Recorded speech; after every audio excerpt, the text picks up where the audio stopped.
Today we solve exercise 1D. In first question, define rational number, irrational number and real number. I explained rational number and real number in previous video. So you can note definition of rational number and real number from book. Okay. Any doubts to confirm me? Classify the following number are rational or irrational. जैसे आपने 9th में पढ़ा था, 9th में भी आपने definition सब लिखी थी 9th क्लास में, तो सेम इसमें भी हमें डेफिनेशंस वगैरह एक्सप्लेन करना है कि इसमें कौन कौन से नंबर क्या है रेशनल है, कौन कौन से इरेशनल है. तो कुछ क्वेश्चन कराता हूँ, बाकी तो 9th की तरह ही आपको आते ही होंगे, कुछ फिर भी मैं एक्सप्लेन कर देता हूँ. फर्स्ट आता है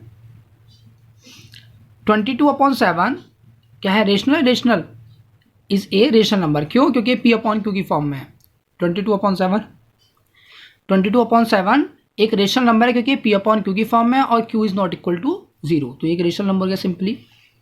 नेक्स्ट 7 पार्ट में देखिए 1.53 533 5333, तो ये क्या है, ये हमारा नॉन टर्मिनेटिंग नंबर है. ठीक है ना, तो ये एक रेशनल नंबर होगा क्योंकि ये एक नॉन टर्मिनेटिंग, इसमें जो डिजिट्स हैं वो रिपीट नहीं हो रही हैं, तो ये क्या हो गया हमारा एक non terminating non repeating decimal है, इसलिए एक इरेशनल नंबर है. Next is cube root 3. Cube root 3, तो क्यूब रूट 3 भी एक रेशनल नंबर है, टाइप 3 में आता है. 3 टाइप्स के रेशनल नंबर है, जैसे कि आपने 9th में स्टडी किया था 3 टाइप के रेशनल नंबर होते हैं, तो ये आपकी बुक में भी गिवन है. तो फर्स्ट टाइप के इरेशनल नंबर कौन से, जो क्या हो नॉन टर्मिनेटिंग नॉन रिपीटिंग हो, 10 100 10 0 0. सेकेंड टाइप के जैसे √2 √3 √5. And third type cube root of 2 cube root of 3 cube root of 3. और एक पाई क्या है, पाई एक रेशनल नंबर होता है, जबकि 22/7 एक रेशनल नंबर होता है. इंपॉर्टेंट पॉइंट है ये सब, तो आपका 9th में स्टडी आपने किया था. नेक्स्ट क्वेश्चन है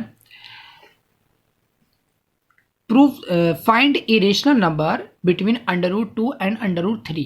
तो √2 और √3 के बिटवीन रेशनल नंबर फाइंड करने के लिए आप लॉन्ग डिवीजन मेथड के थ्रू पहले √2 की वैल्यू डेसिमल तक ले आएंगे. ठीक है, और इसी तरह √3 की वैल्यू डेसिमल तक ले आएंगे. अगर वैसे जनरली याद होती है सभी बच्चों को, तो √2 की जो वैल्यू होती है 1.41 होती है, और √2 की वैल्यू 3 की वैल्यू होती है 1.73. तो इनके बिटवीन हम इसको क्या कर लेंगे, नोट डाउन कर लेंगे.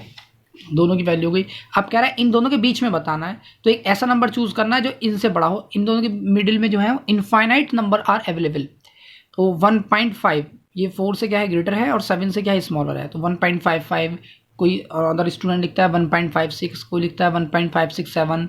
तो ये सभी क्या है, सभी आंसर्स आपके ठीक है.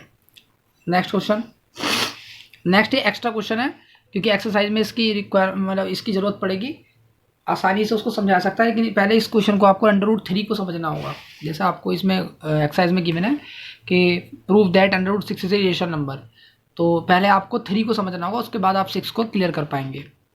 तो हमें प्रूफ करना है कि 3 क्या है, एक इरेशनल नंबर है. देखो किसी भी थ्योरम को आपने 9th में भी सीखा है, प्रूफ करने के हमारे पास 2 मेथड होते हैं. जैसे कि आप 2 दोस्त जो है आपस में बातें कर रहे हैं, जो है 2 फ्रेंड्स हैं वो आपस में बातें कर रहे हैं, और वो कह रहे हैं कि भाई हमें जो है आपको कहीं पे जाना है, आप इस पॉइंट पर खड़े हो, यहाँ से क्या है आप 2 रास्ते दिखाई दे रहे हैं, एक इधर है एक इधर. आपको स्कूल जाना है, ठीक है, और एक रास्ता आगे क्या है बंद है. तो अब 2 दोस्त खड़े हैं, वो कह रहे हैं कि आपस में कि भाई स्कूल जाना है. एक कह रहा है कि स्कूल इधर है, एक कह रहा है कि स्कूल इधर है. ठीक है ना, दोनों के अंदर क्या, दोनों के बीच में बहस हो गई कि वो एक कह रहा है स्कूल इधर है और एक कह रहा है स्कूल इधर है. तो क्या करेंगे, किसी एक की तो सुननी पड़ेगी. तो हमारे पास एक तो मेथड है कि जो कह रहा है स्कूल इधर है हम उधर ही जाकर देख लें, तो स्कूल हमें मिल जाएगा और हम स्कूल पहुंच जाएंगे, प्रॉब्लम फिनिश. मतलब उस रास्ते से हमें कोई मतलब ही नहीं कि स्कूल पहुंच गए सीधे सीधे. एक दूसरा तरीका ये है कि जो कह रहा है कि स्कूल इधर है, आपको तो पता नहीं इधर है, दोनों कह रहे हैं कि इधर है, तो आप क्या करेंगे, पहले उस रास्ते पे जाएंगे और फिर जाके देखेंगे वो आगे रास्ता क्या है बंद है, या जो कह रहा था वो क्या है गलत है.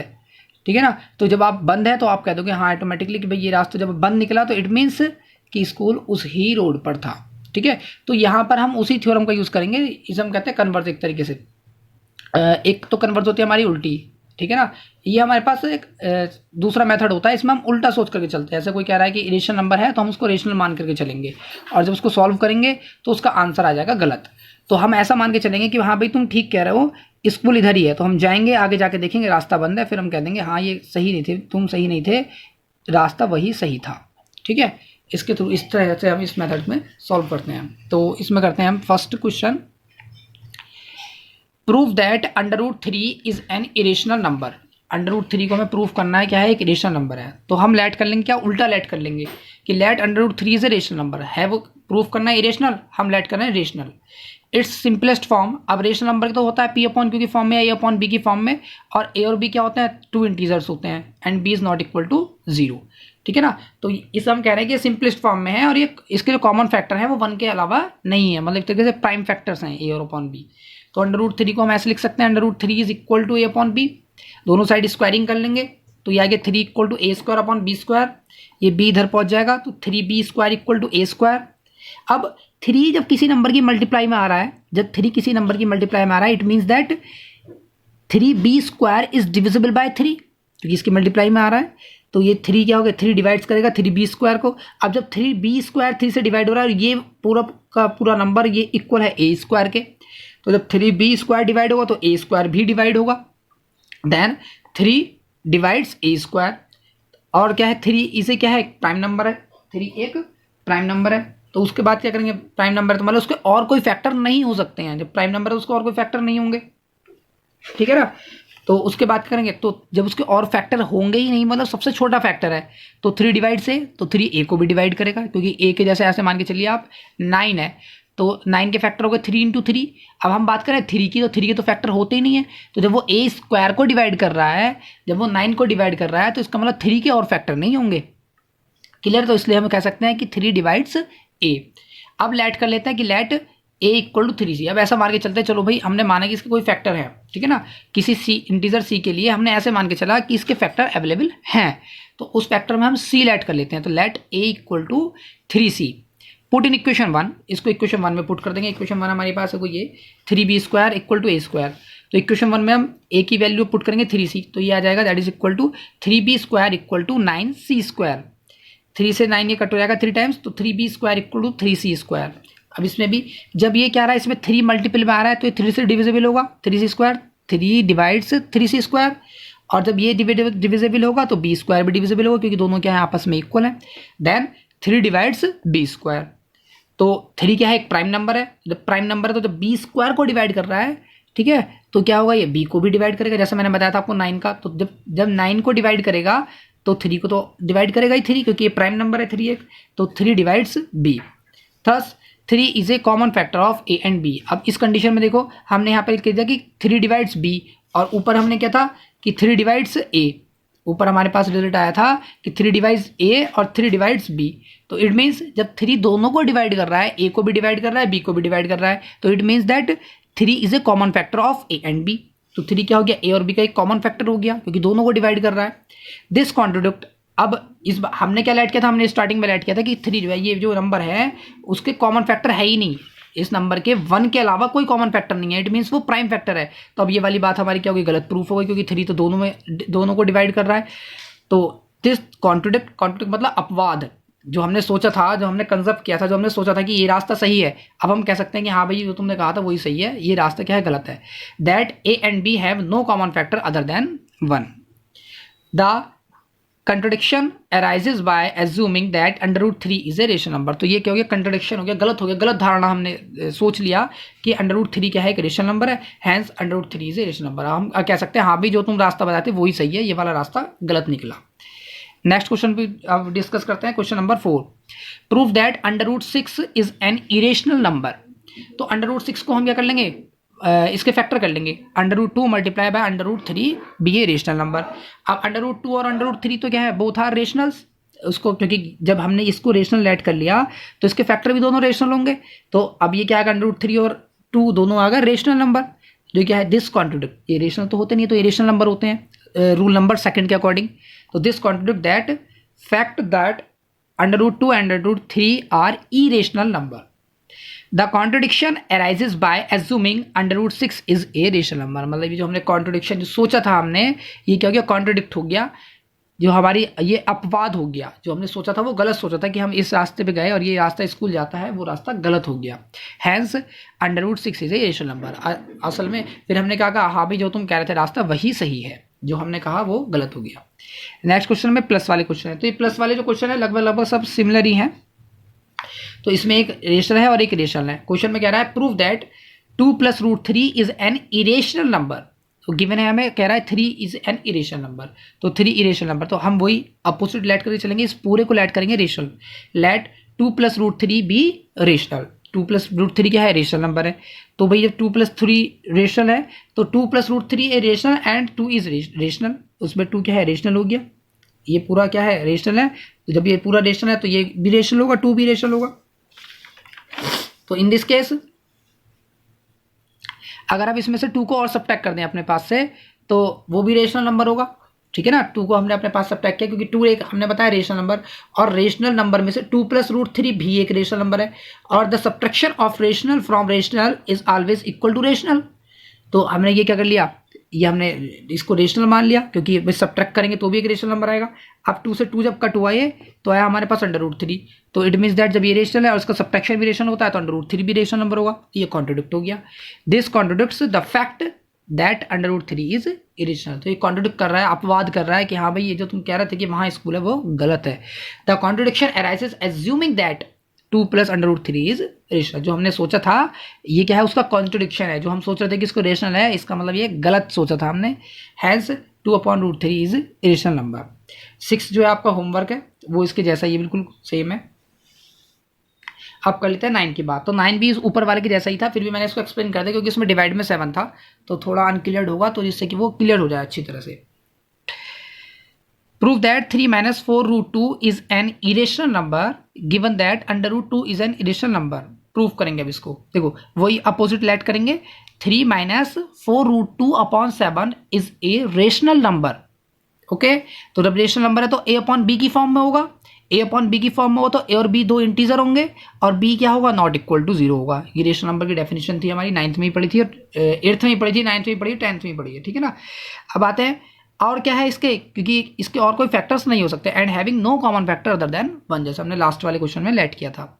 अब क्या करेंगे, 7 को इधर हमने भेज दिया, 7a/b।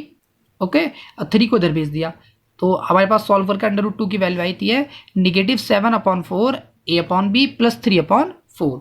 अब a/b को तो हमने स्टार्टिंग में रेशनल लेट कर रखा है, तो जब ये रेशनल होगा और ये √2 का इक्वल, तो ये रेशनल है तो ये भी क्या होगा, -7/4। तो नंबर्स हैं, अपॉन की फॉर्म में है, not 4 is not equal to क्या है, 0 है, और p/, क्योंकि फॉर्म में है, a/b की फॉर्म में है, तो ये क्या होगा, और ये भी रेशनल है और ये भी रेशनल है, तो multiplication of rational and rational is also a rational number. तो भाई ये भी पूरा का पूरा रेशनल हो गया। अब इसमें हमने 3/4 जो है हमारी नेक्स्ट टर्म जो है इसको हमने ऐड किया। अब एक ये पूरा का पूरा रेशनल है और ये 3/4 भी रेशनल होता है क्योंकि 4 इज नॉट इक्वल टू 0, तो ये पूरी की पूरी टर्म क्या हो गई, वो भी एक रेशनल हो गई। क्यों, क्योंकि डिफरेंस, ये तो डिफरेंस कर दो या एडिशन कर दो, यहाँ पर माइनस साइन लग रहा है तो मैंने डिफरेंस लिख दिया है। आप चाहते तो 3/4 को पहले लिखोगे तो ये डिफरेंस कहलाएगा, ठीक है ना, और अगर इसको पहले लिख दो तो एडिशन कहलाएगा। कुछ भी कर दो, मतलब डिफरेंस भी लिख सकते हैं, एडिशन भी लिख सकते हैं, क्योंकि निगेटिव सिंबल आ रहा है और हम आगे पीछे कुछ भी करके लिख सकते हैं। तो ऐसे लिख सकते हैं, difference of rational number is rational number, ठीक है ना। डिफरेंस कर लो या एडिशन कर लो, जो भी आपको मर्जी करे, दोनों ही ठीक है। तो डिफरेंस के लिए हम इसमें ऐसे कर देते हैं 3/4 - 7a/4b, ठीक है ना, ये सही है। तो √2 इज रेशनल नंबर। जब ये पूरी की पूरी टर्म क्या हो गई, रेशनल होगी और ये इक्वल है √2 के, ठीक है ना, ये वाली टर्म पूरी की पूरी हम कह रहे हैं कि ये एक रेशनल नंबर है और ये पूरी इक्वल है √2 के, तो जब ये √2 के इक्वल है तो √2 भी क्या है, एक रेशनल नंबर हो गया। क्लियर है, और जो कि क्या है, कॉन्ट्रोडिक्ट है, बट √2 इज रेशनल नंबर, तो thus we arrive at a contradiction. हमने जो है एक अपवाद को सोच लिया था, धारणा कर ली थी। हैंस जब ये गलत हो गया, हमारा रास्ता बंद होगा ये वाला, तो ये क्या हो गया, hence it is a irrational number, ठीक है। क्लियर है। अब आते हैं आपका नेक्स्ट क्वेश्चन पे। तो ये जो होमवर्क है आपका 6, 7, 8 और 10, ये बिल्कुल सेम है, 9 की तरह ही है, 6, 7, 8 एंड 10। ओके, 6, 7, 8 और 10, शायद 7 तो करा दिया था मैंने, 5 कराया था। 6, 7, 8 एंड 10 आपके होमवर्क हैं। Now we talk about question number 11। In question number 11 prove that 5√2 is an irrational number given that 2 is an irrational number, ठीक है। इसको हम रेशनल, तो फिर इसको अपोजिट लेट करेंगे हम। 5√2 इज ए रेशनल नंबर, उसको हमने रेशनल लेट किया, और रेशनल नंबर क्या होते हैं, A/B की फॉर्म में होते हैं। 5√2 is equal to a upon v। b a and b are coprimes number, coprimes कह दो या उसको कह दो कि फैक्टर अदर देन 1 नहीं है, वो सभी एक ही बात है। तो मैंने डिफरेंट लैंग्वेज का यूज़ किया जिसलिए आप कंफ्यूज ना हो। And b is not equal to 0, तो ये सब रेशनल नंबर की प्रॉपर्टी ही होती है। 5 को भेज देंगे अपॉन में, तो √2 equal to a upon 5b। अब a और b तो हमने लेट कर रखा है, रेशनल नंबर है, ठीक है ना। तो जब अपॉन में 5 आ गया तो 5 आने से b is not equal to 0 ही रहेगा। तो जब b is not equal to 0 ही रहेगा तो वो रेशनल नंबर होगा। और जब ये पूरी की पूरी टर्म रेशनल होगी तो ये इक्वल इसके है, तो √2 भी क्या होगा, रेशनल होगा। अभी क्या कॉन्ट्रडिक्शन हो गया। Thus we arrive at a contradiction. Says the contradiction arises by assuming that 5√2 is rational, hence 5√2 is a irrational number. ठीक है ना। अब आते हैं क्वेश्चन नंबर 12 में। Question number 12 says that prove that 1 upon √3 is irrational given that √3 is rational. तो यहाँ पर अब की बार √3 क्या है, अपॉन में है, तो हम क्या कर देंगे, इसको रेशनलाइज करके सॉल्व कर देंगे। तो हमने इसको रेशनलाइज किया √3 अपॉन √3 से, तो √3 multiply by 1 that is equal to √3 and √3 multiply by √3 that is equal to 3। तो अब ये क्वेश्चन नंबर 11 की तरह बन गया, जहां हम 5 यूज कर रहे थे, पूरा जहां 5 यूज करते थे वहां हम यूज करेंगे 1/3। और बिल्कुल ये मल्टीप्लिकेशन वाले रूल से सेम रहेगा, बिल्कुल ऊपर वाले की तरह रहेगा। इसके लिए कोई अलग से रूल बनाने की जरूरत नहीं है। अब ये इसके बाद बिल्कुल सेम में भी बन गया ना, 1/3√3।